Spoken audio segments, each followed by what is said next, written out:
Fidèles téléspectateurs de l'émission Débat Éducation, bonsoir. La reprise des classes pour le compte de l'année scolaire 2020-2021 est déjà effective, c'est le 2 novembre dernier. Deux défis majeurs sont en train d'être relevés par le ministère. Il s'agit du respect des mesures barrières contre la contamination au Covid par les élèves et les enseignants, et donc tous doivent adopter les mesures barrières. Le deuxième défi, c'est l'adaptation des programmes, puisque 25% n'avaient pas été écoulés l'année dernière et il est question de les compléter avant de démarrer le programme de l'année en cours. Voilà les deux défis que nous allons explorer au cours de cette émission avec un seul invité que j'aurai l'occasion de vous présenter tout à l'heure. Débat thématique, c'est dans un instant.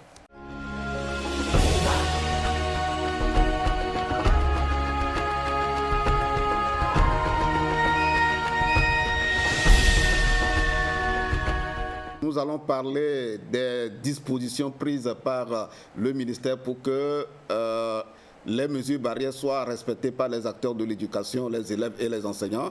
Nous allons parler également de l'adaptation des programmes au contexte actuel. Et pour le faire, j'ai comme invité le directeur de l'enseignement secondaire général, M. Alegbe. Monsieur le directeur, bonsoir. Bonsoir Marcel. Et merci de nous avoir honoré de votre présence sur ce plateau pour parler surtout de l'adaptation au programme de l'année. Alors, la toute première question, les mesures barrières doivent être systématiques dans toutes les écoles, qu'elles soient d'une zone urbaine ou bien d'une zone rurale. Alors, quelle est la situation aujourd'hui? Est-ce que tout est fin prêt concernant les mesures barrières, en tout cas, et le dispositif de toute façon qu'on doit retrouver dans les établissements afin que l'année puisse se dérouler avec assurance et confiance au niveau des enfants et des enseignants? Oui, merci Marcel. C'est vrai que nous avons été surpris au cours de l'année 2019-2020 par le Covid-19 et après un moment au cours duquel les classes ont été fermées à partir du 20 mars dernier, nous avons eu à réouvrir les classes pour les classes d'examen. Et avant l'ouverture des classes, le ministère, avec l'appui du gouvernement, a pu mettre en place tout ce qu'il faut pour rouvrir les établissements en mettant en place les mesures barrières, notamment particulièrement le dispositif de lavage de main, les gels hydroalcooliques, les bavettes et tout ce qu'on peut avec la sensibilisation qui a prévalu avant l'ouverture des classes pour les classes d'examen le 15 juin dernier. Donc aujourd'hui, nous nous préparons pour la rentrée scolaire et l'état des lieux a été déjà fait pour voir à quel niveau il faut renforcer ce dispositif et tout est fin prêt. Tout est fin prêt. Alors, chers acteurs de l'éducation, élèves, enseignants et parents, eh bien, soyez rassurés, tout est fait prêt, les dispositions sont prises, comme vient de le dire le directeur de l'enseignement secondaire général. Là où les choses ne sont pas encore arrivées, ne vous impatientez pas. De toute façon, l'état des lieux est sur la table de toute façon du ministre et progressivement, les choses vont se régler au fur et à mesure que l'année démarre. L'un des points que nous voulons explorer avec le directeur de l'enseignement secondaire général, c'est l'adaptation au programme. Pour le commun du mortel, monsieur le directeur, expliquez-nous ce que ça veut dire. L'adaptation des programmes, vous n'êtes pas sans savoir que l'année scolaire 2019-2020 a été pratiquement écourtée. Et nous avons essayé de voir à quel niveau les programmes ont été administrés aux apprenants. Et nous avons situé ce niveau à presque 75% de programmes qui ont été réalisés. Et il restait alors 25% des programmes. Et ceci, nous le devons aux apprenants.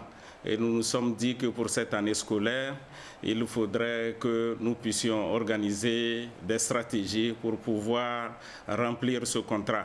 Et c'est suite à cela que le ministre a autorisé qu'une équipe d'inspecteurs, de conseillers pédagogiques et d'enseignants chevronnés puissent se retirer à l'ENI de Noché pour réfléchir là-dessus. Donc, nous étions à l'ENI de Noché du 22 au 27 octobre dernier pour pour restructurer les contenus d'enseignement pour l'année 2020-2021.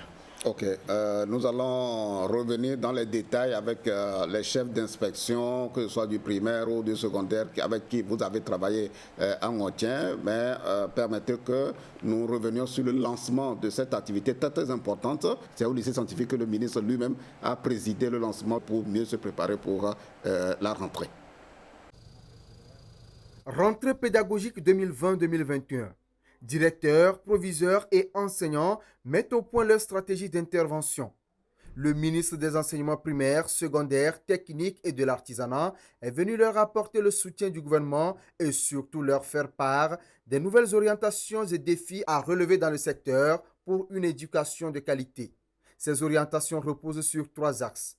Il s'agit d'inculquer les valeurs civiques et morales aux apprenants, de réformer le système éducatif et protéger la santé des apprenants et enseignants. La nouveauté pour la rentrée 2020-2021 consistait à mettre en lumière cette rentrée pédagogique, parce que sans pédagogie, les enseignants ne seront pas à la hauteur des attentes placées en eux. Et cette rentrée pédagogique convoque 2 éléments majeurs. Renforcer les qualités et les capacités pédagogiques de nos apprenants à travers la formation des formateurs que nous sommes actuellement en train de vivre, et de l'autre, préparer le corps enseignant à un meilleur encadrement des apprenants dans le cadre de la crise sanitaire. Il y aura de grandes réformes, notamment la réforme du système éducatif, autant institutionnel qu'opérationnel. Et de l'autre aussi, c'est le renforcement des capacités d'accueil de nos établissements. Il y aura une réaction du gouvernement consistant à procéder à des constructions de bâtiments scolaires pour une éducation de qualité. À 8 jours de la rentrée scolaire, tout est pratiquement prêt pour accueillir les élèves le 2 novembre prochain. Je crois que le respect des gestes barrières est désormais dans l'ADN autant des enseignants que des apprenants. Et est-ce qu'il y aura des lave-mains dans les établissements? Je vous dirais oui. Est-ce que le port du masque est obligatoire? Vous savez d'ailleurs qu'il y a un arrêté qui le rend tel. Alors, de ce point de vue, je crois que nous sommes tous armés du nécessaire pour faire cette guerre sanitaire. Et de l'autre, il y a la préoccupation majeure de comment gérer les effectifs. À ce niveau également, il y a un saut qualitatif avec l'acceptation du double fleu ou de la double vacation et prendre en compte nos réalités ou nos capacités opérationnelles. Le challenge d'aujourd'hui, c'est la coalition de tous au fin d'une rentrée réussie. Dorénavant, les langues et l'informatique à travers le digital auront une place de choix dans l'éducation. L'éducation est une affaire de tous. Tous les maillons de la chaîne doivent jouer leur rôle pour un système éducatif national performant. Une exhortation du professeur Dodi Kokoroko. Après le lancement qui a été fait par le ministre des Enseignements primaires secondaires, de la formation et de l'artisanat, voilà, c'est la nouvelle appellation. Après donc ce lancement, une autre équipe qui a été dirigée par le directeur Alébé, c'était à Montien. Alors, avant même que vous n'interveniez, on va te réécouter parce que nous avons braqué nos caméras à Montien où vous avez parlé, certains inspecteurs aussi ont parlé. On va vous écouter d'abord avant de revenir sur ce plateau.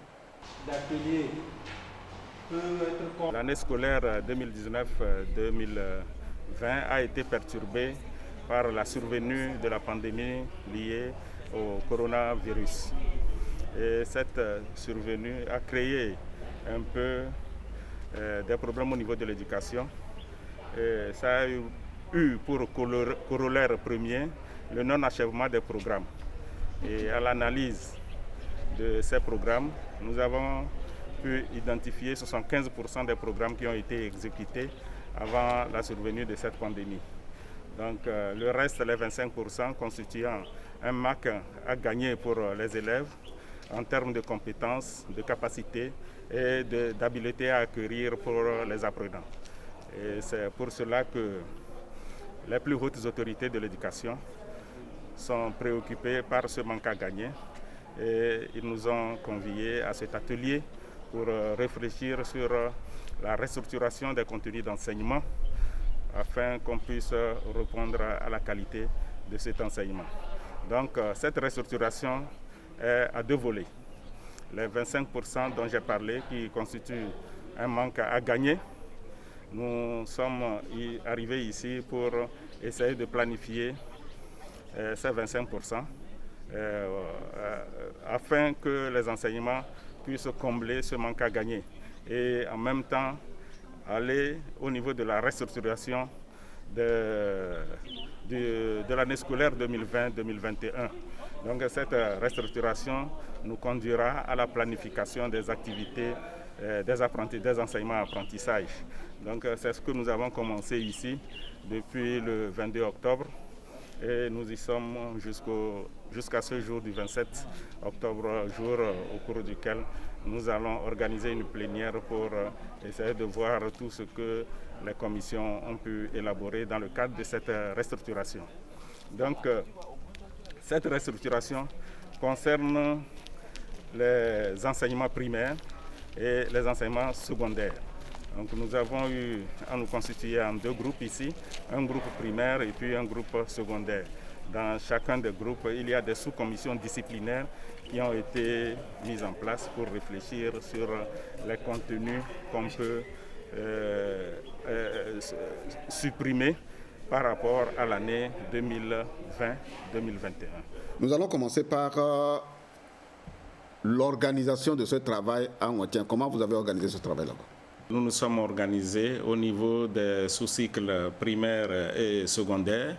Et nous avons au niveau du sous-cycle primaire invité, sous la supervision des directeurs d'enseignement bien sûr, invité les inspecteurs du primaire, certains inspecteurs du primaire et certains enseignants chevronnés.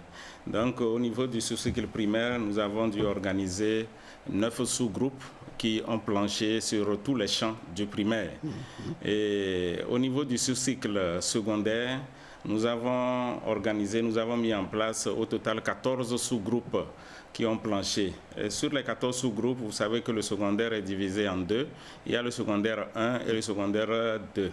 Donc au niveau du secondaire 1, il y avait 6 sous-groupes. Donc en français, histoire et géographie ECM, anglais, mathématiques SVT et sciences physiques et technologie. Ce sont les 6 groupes. Donc, et au niveau du secondaire 2, il y avait 8 sous-groupes. Donc, toujours français, anglais, histoire, géographie, ECM, maths, physique, SVT. Et en plus de ces 6, il y avait la philo et il y avait l'allemand.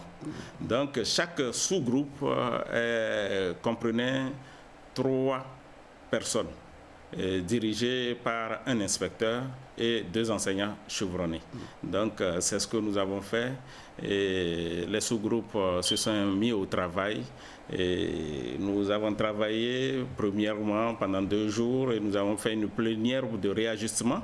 Et après la plénière de réajustement, les sous-groupes sont repartis pour retoucher leurs travaux. Et les 3 autres jours, nous avons peaufiné le travail pour finir au 6e jour. Ok.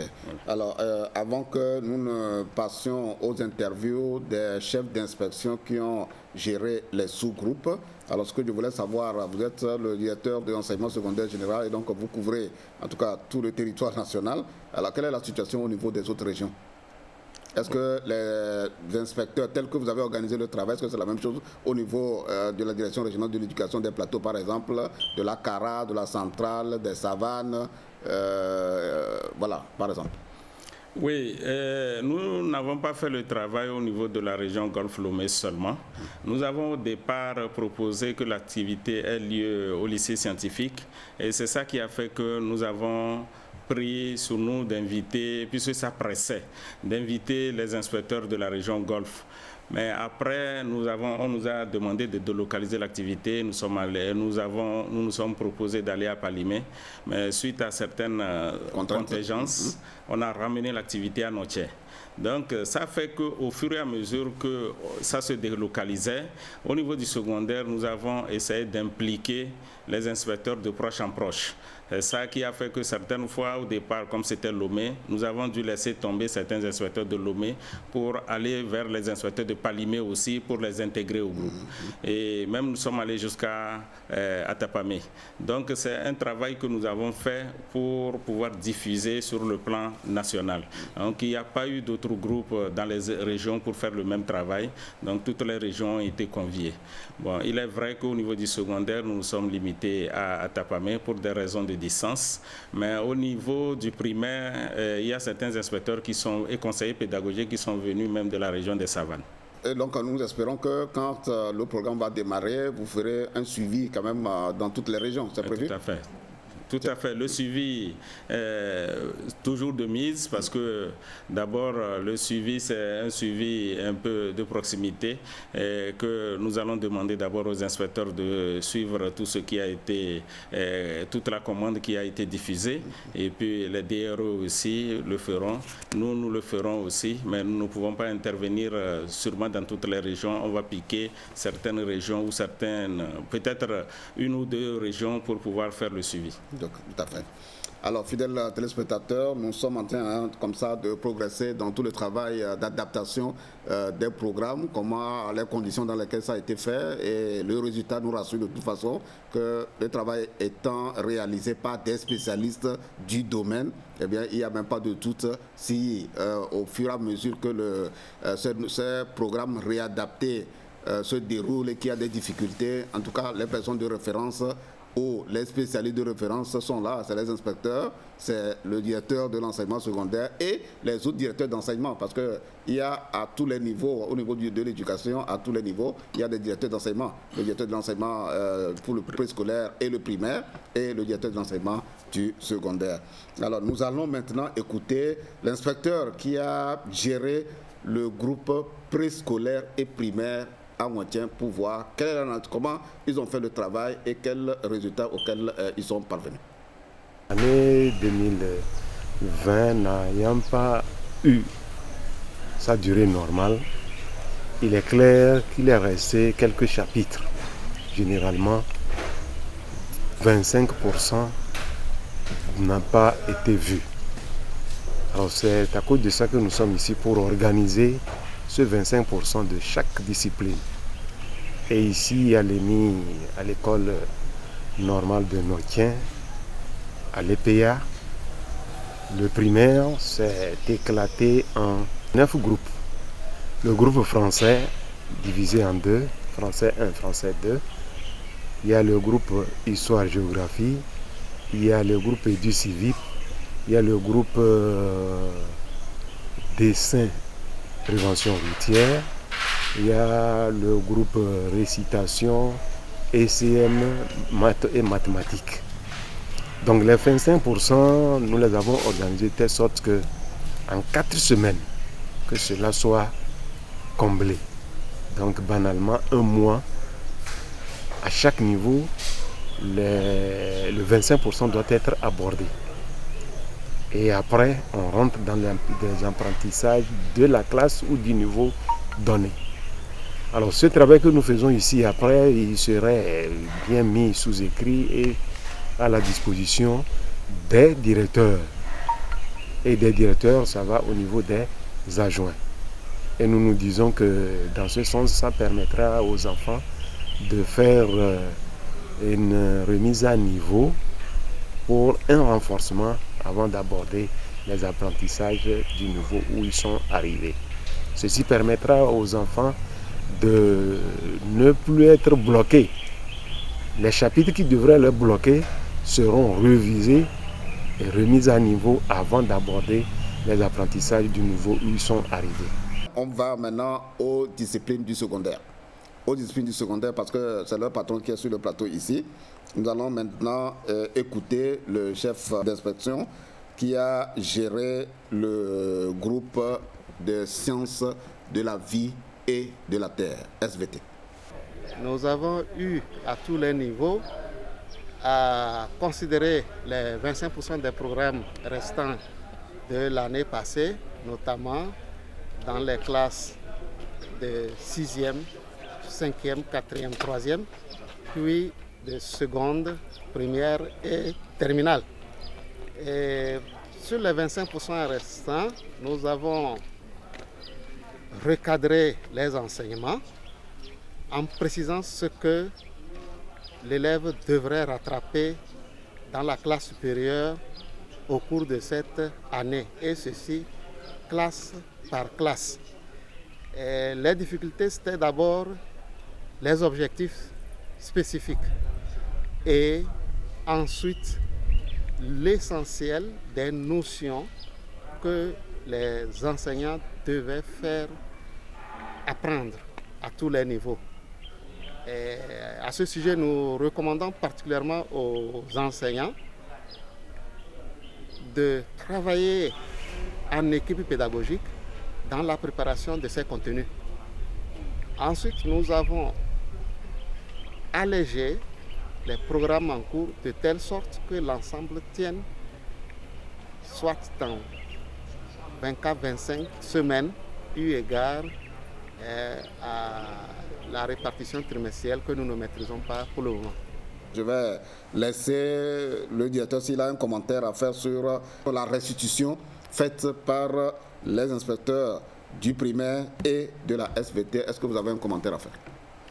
Bien, au fait, c'est pour dire que le travail pour le lancer, nous avons au départ préparé 5 outils. Et le premier outil, il est relatif à l'allègement des programmes, à l'identification des 25% qui n'ont pas été exécutés au cours de l'année 2019-2020. Et le deuxième outil, c'est pour voir des 25%, qu'est-ce qu'on peut trouver comme, qu'est-ce qu'on peut laisser un peu tomber pour tenir dans la fourchette de 4 à 5 semaines de rattrapage, de mise à niveau. Et le troisième outil, c'est la planification du reste des 25% sur les 4 à 5 semaines. Donc c'est le premier travail que tous les groupes ont eu à faire les premiers jours. Et après, maintenant, on revient sur le programme de l'année 2020-2021 en le reprenant pour voir qu'est-ce que nous trouvons qui est un peu redondant, qu'on peut laisser tomber pour tenir dans le timing. Et vu que nous avons pris 4 à 5 semaines pour la mise à niveau par rapport aux 25%. Donc c'est ce travail que les inspecteurs et les enseignants, les inspecteurs, les conseillers pédagogiques et les enseignants chevronnés ont eu à faire. Voilà. Alors, on va revenir bientôt dans les détails de comment ça va se dérouler dans les salles de classe, mais on continue quand même d'écouter les chefs d'inspection disciplinaire, ceux qui ont géré les groupes d'une matière à une autre. Nous allons maintenant écouter le responsable, l'inspecteur qui a géré le groupe des mathématiques pour le secondaire. Nous avons une commande de la part de l'autorité qui consiste à revoir les programmes pour l'année spécifique qui s'ouvre compte tenu du contexte de pandémie qui a fait fermer les établissements pendant 6 mois et donc qui a occasionné des manques à gagner en termes de ressources et connaissances auprès des élèves. Alors le travail a consisté pour chaque classe N donnée, de voir d'abord quels sont les 25% manquants non traités dans la classe antérieure.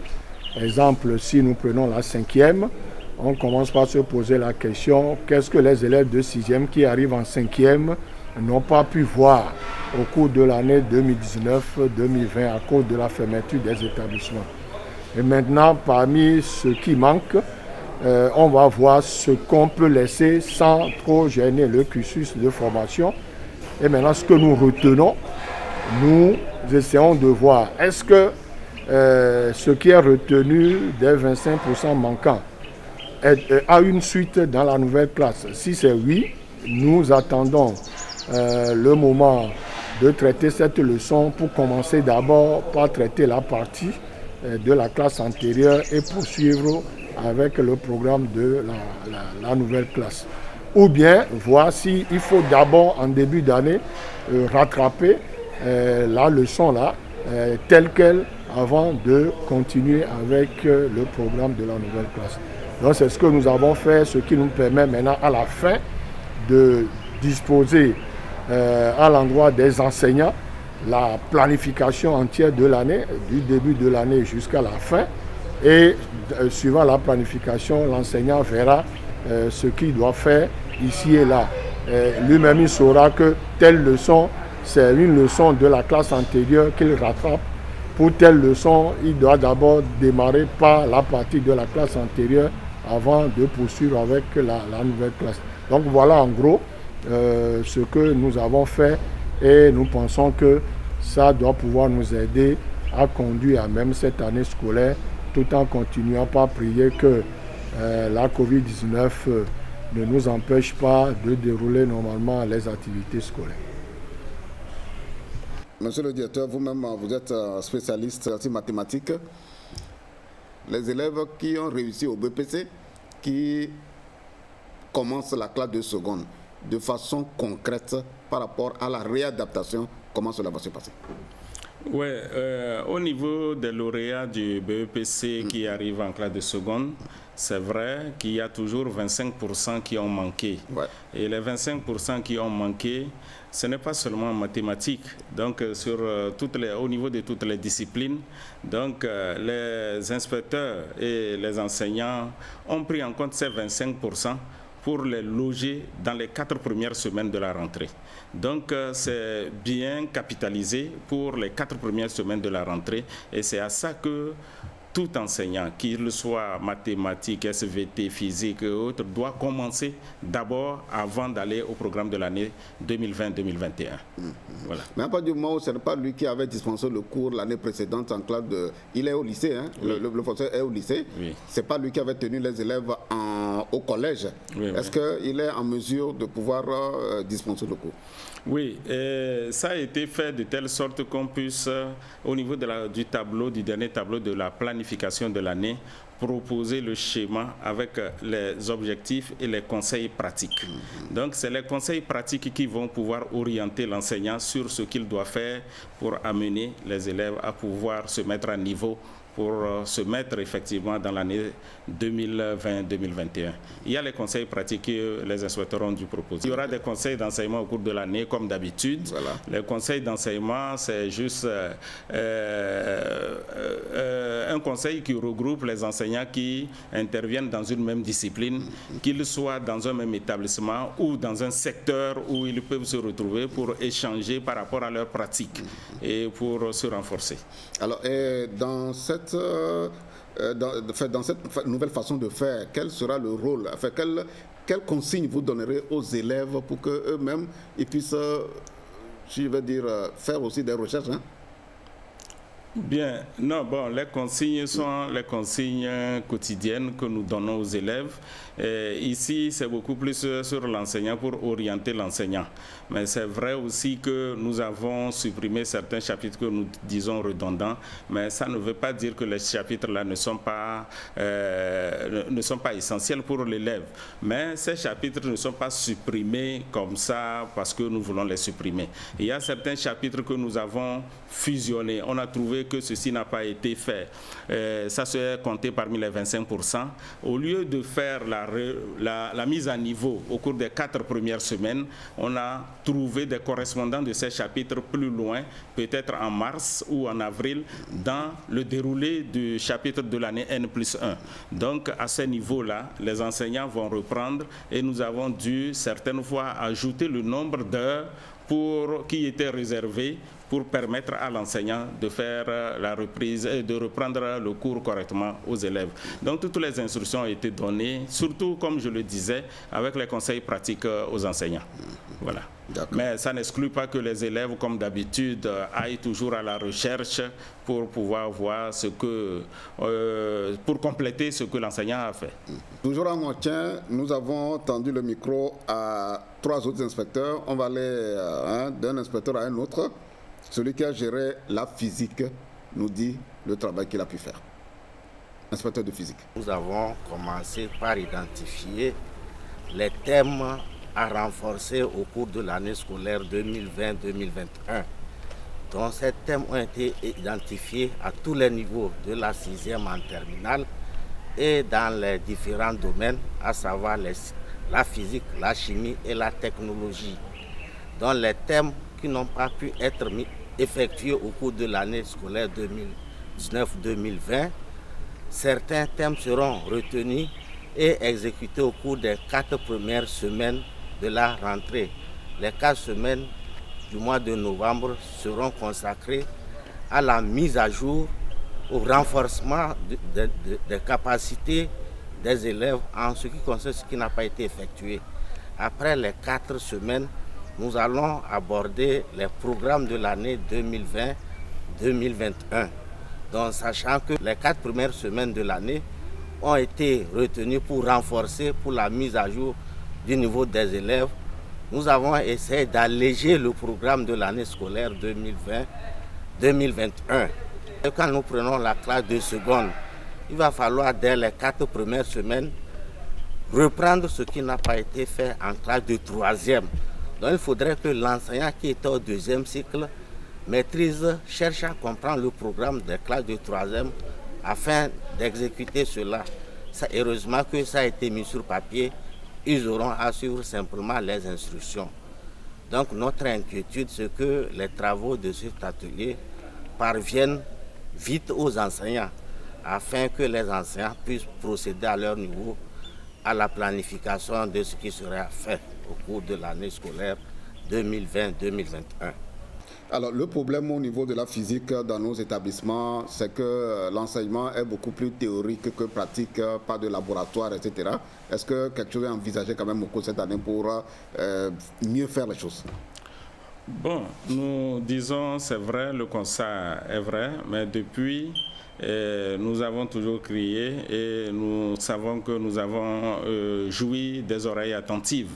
Et il y a des projets qui sont là et qui sont en train de mettre en place le matériel. Les projets, par exemple, je vais citer le projet BID qui a mis en place ne serait-ce que la trousse pour le laboratoire dans les établissements où le projet BID est intervenu pour mettre les infrastructures en place. Il y a le projet PAREC qui en a mis aussi dans certains établissements. Et aujourd'hui encore, nous sommes sur le PAREC 2 et qui prévoit aussi améliorer l'équipement des laboratoires dans les régions d'intervention. Donc un peu partout, c'est vrai que nous le disons, mais parallèlement à ça, ça ne veut pas dire que tous les projets ont couvert tous les établissements de l'étendue du territoire. Mais les différentes formations que nous faisons à l'endroit des enseignants et les journées pédagogiques que les inspecteurs organisent, ils essaient de trouver quand même des palliatifs.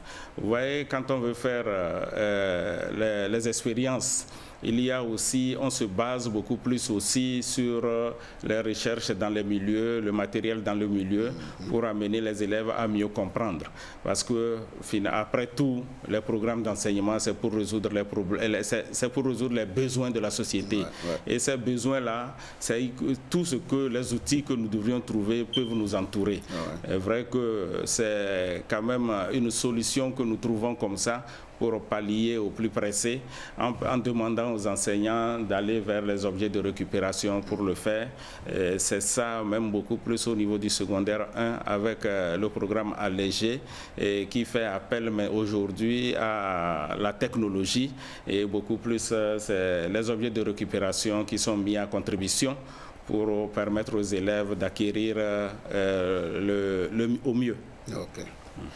Merci, monsieur le directeur, pour toutes ces explications. Nous allons maintenant écouter le chef d'inspection qui a géré le groupe de réadaptation des programmes du français au secondaire 1 et au secondaire 2. Au cours de l'année passée, les programmes ont été achevés à 75%, donc il restait 25%. Alors, par rapport à ce que nous sommes en train de faire, à chaque niveau, nous remettons en selle les 25% et nous allons voir nous allons essayer de voir est-ce qu'il y a une congruence entre les 25% de l'année N-1 et l'année N. S'il y a une congruence, on va voir par rapport au thème ou au chapitre, est-ce qu'il y a des chapitres à alléger.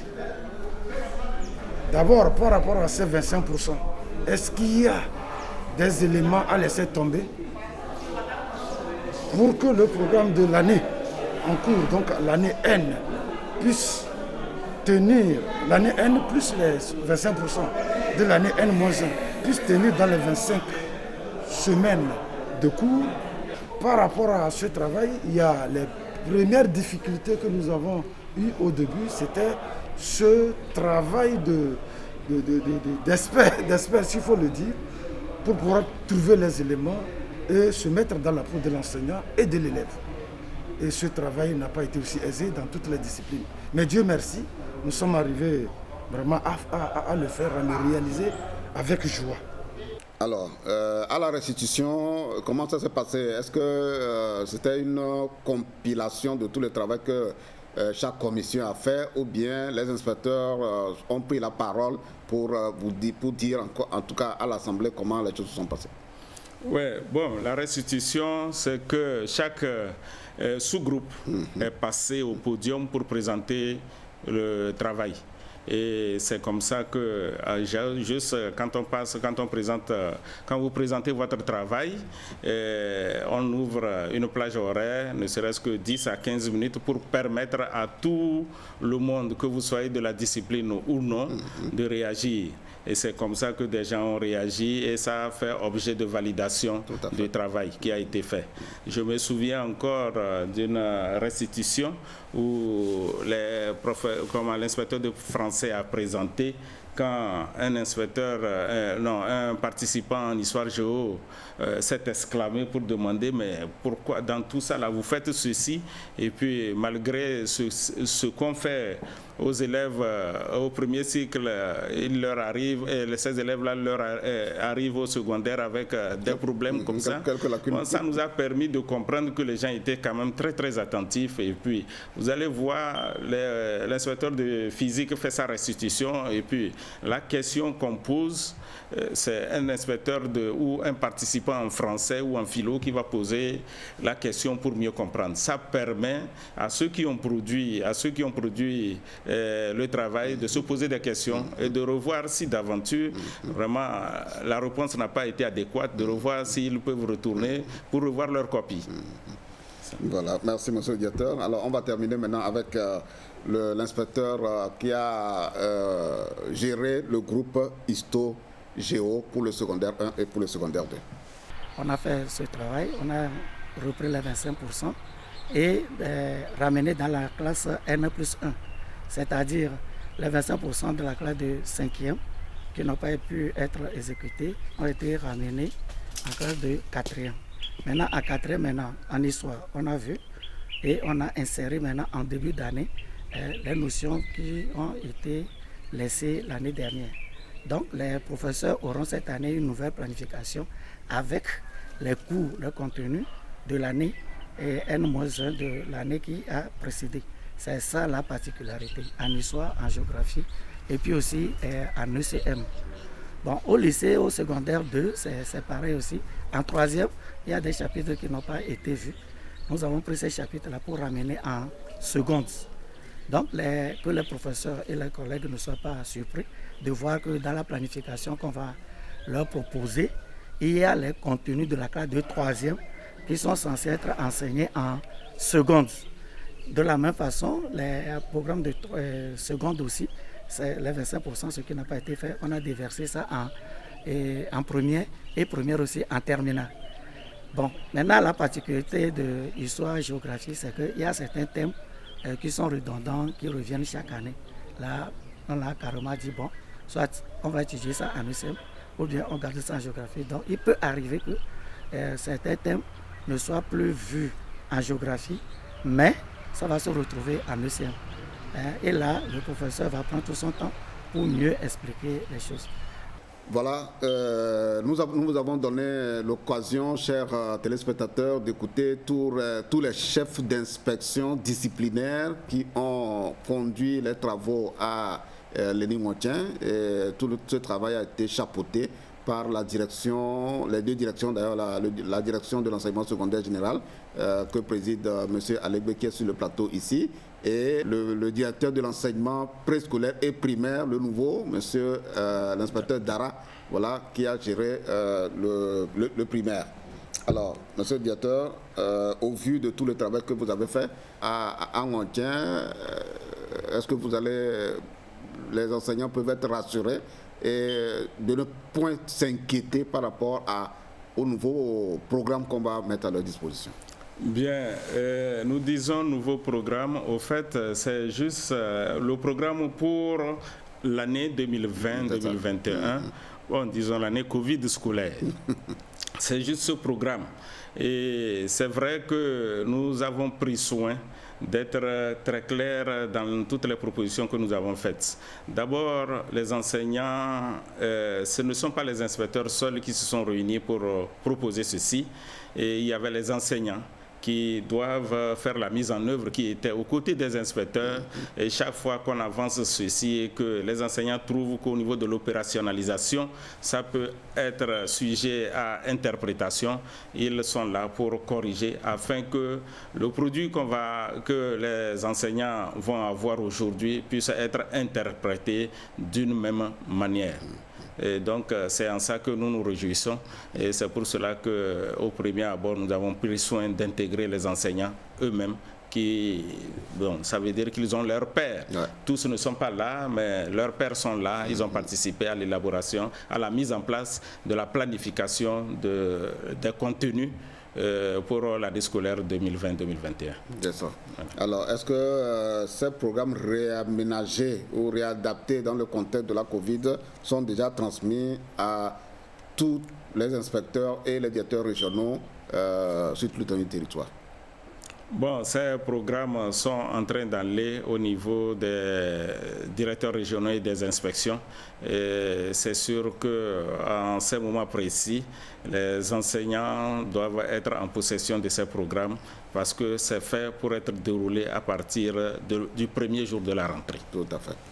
Alors, nous sommes pratiquement arrivés à la fin donc, de cet entretien qui a été très, très instructif pour nous parce qu'on voulait comprendre le programme réaménagé, les 25%, c'est quoi, comment le travail a été fait, est-ce que ça va rassurer les enseignants, etc. C'est tout cela que nous avons essayé d'explorer avec le directeur de l'enseignement secondaire général qui a piloté, en tout cas qui a travailler avec les inspecteurs et les enseignants sur le site de Ngontien. Je vais vous laisser la parole pour un mot à l'endroit des enseignants et à l'endroit de vos élèves qui ont repris les classes déjà le 2 novembre. Ok, merci. Je voudrais, pour un mot de fin, dire à l'endroit des élèves de toujours s'armer de courage et que ce que nous envoyons sur le terrain comme planification de l'année scolaire, planification des contenus pour l'année scolaire 2020-2021 n'est rien d'autre que ce qui était, mais d'une manière beaucoup plus allégée. Et de se mettre au travail et de n'avoir pour vision que l'excellence et être toujours excellent. Et à l'endroit des enseignants, c'est pour leur dire que c'est vrai. Et moi, c'est l'occasion aussi pour leur dire merci. C'est vrai que nous avons repris on a rouvert les classes le 15 juin pour les classes d'examen, mais on ne croyait pas. Mais les résultats auxquels nous avons abouti pour les examens sont des résultats très, très satisfaisants. Et c'est à l'actif de ces enseignants, aussi à l'actif des élèves. Et je voudrais inviter... Et les parents aussi. Et les parents aussi. Je voudrais inviter les enseignants à redoubler encore d'efforts et pour que des jours soient encore plus réjouissants et que nous ayons des lendemains pédagogiques meilleurs. Tout à fait. Merci.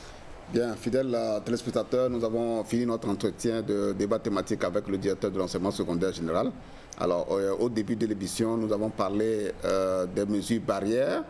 Vous savez qu'il y a la Coalition nationale pour l'éducation pour tous qui a qui a mis à notre disposition une bande dessinée de sensibilisation des élèves, des enseignants et des parents sur les mesures barrières. Et on va, disons, le faire passer dans chaque émission durant toute l'année pour attirer l'attention des élèves, des enseignants, des parents et en tout cas de tous les acteurs de la nécessité de porter les cache-nez de la bonne manière d'ailleurs et de laver systématiquement les mains. Donc suivons cette bande dessinée pour clôturer ce volet débat éducation. Et juste après le jingle, on va passer à la deuxième rubrique de l'émission Actu Éducation et Agenda Éducation.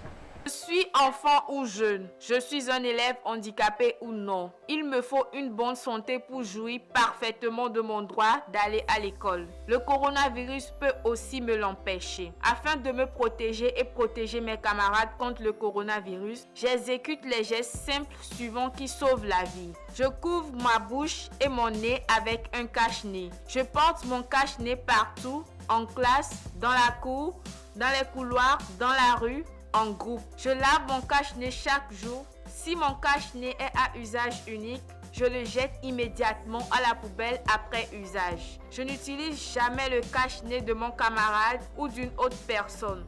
Je tousse dans le creux de mon bras ou dans un papier mouchoir. Je jette immédiatement le papier mouchoir après usage à la poubelle. Je lave régulièrement mes mains avec de l'eau et du savon ou je les nettoie régulièrement avec le gel hydroalcoolique. Je nettoie régulièrement tous les objets que je touche, principalement mes aides techniques telles que le tricycle, les lunettes et les cannes. Je garde toujours une distance d'1 mètre au moins entre les autres et moi, même pour dire bonjour. J'évite tout contact étroit, non protégé avec mes camarades et les autres personnes, surtout s'ils souffrent de la fièvre et ou de la toux.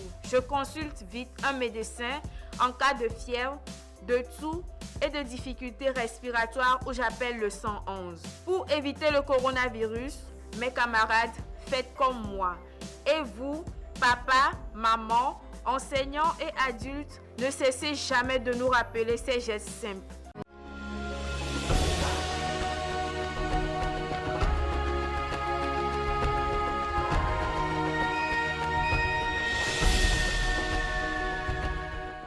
Un webinaire a été organisé mardi dernier entre le ministre de l'Enseignement primaire secondaire, les partenaires techniques et financiers, retenez ici la Banque mondiale, l'UNICEF qui est chef de file des PTF, l'UNESCO et d'autres partenaires, sans oublier les partenaires associatifs comme la Coalition nationale togolaise pour l'éducation pour tous. Donc un webinaire a été organisé pour avoir les informations sur les dispositions prises par le gouvernement en vue de s'assurer que la rentrée scolaire 2020-2021 prévue pour le 2 novembre aura bel et bien lieu. Et au cours de ce webinaire, eh bien, le ministre de l'Enseignement primaire et secondaire a rassuré de toute façon les partenaires que toutes les dispositions sont prises. Une autre décision prise par le ministre de l'Enseignement primaire et secondaire, c'est l'affectation des formateurs des ENI dans les collèges et les lycées.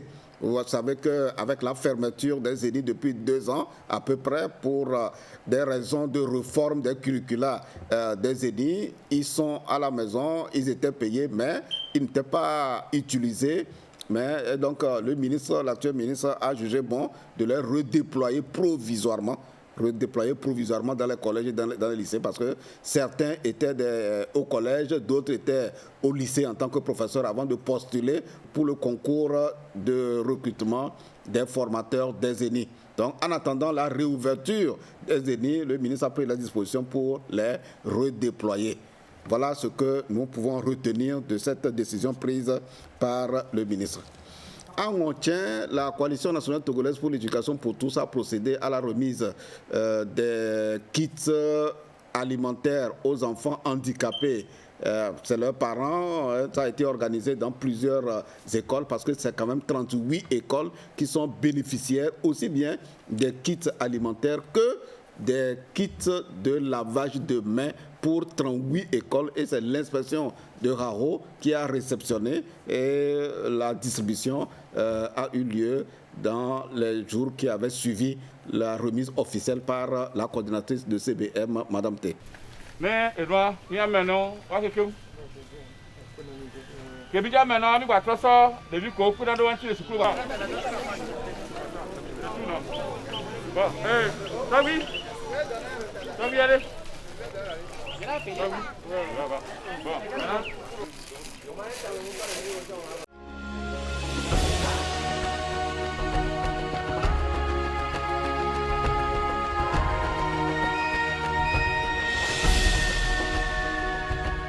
Le nouveau document du nouveau plan sectoriel de l'éducation 2020-2030, le voici. Ce document fera l'objet de vulgarisation dans les régions où le secrétariat technique permanent ira expliquer c'est quoi le plan sectoriel de l'éducation, le nouveau plan sectoriel de l'éducation, parce que c'est le nouveau, l'ancien est déjà désuet. Donc 2020-2030, quels sont les axes? Qu'est-ce qui sera fait pour relever les défis de l'éducation en ces axes accès, qualité, gouvernance et pilotage du système éducatif? C'est de tout cela qui sera question dans cette tournée que prévoit le secrétariat technique permanent du plan sectoriel de l'éducation. Et donc, les acteurs de l'éducation sur le terrain, dans toutes les régions, de toute façon, attendent impatiemment la délégation pour s'enquérir de ce qui... des informations que le secrétariat technique permanent va transmettre aux acteurs de l'éducation sur ce document très important et qui a été très bien écrit. Et donc la lecture est assez aisée et sera assez aisée pour tous. Donc nous espérons que chacun aura soit la version électronique probablement. Elle est plus accessible d'ailleurs, la version électronique de ce document. Chacun l'aura pour le lire, pour que chacun puisse s'imprégner de ce document de politique et de ce document validé par le gouvernement et les partenaires techniques et financiers en juillet 2020 dernier.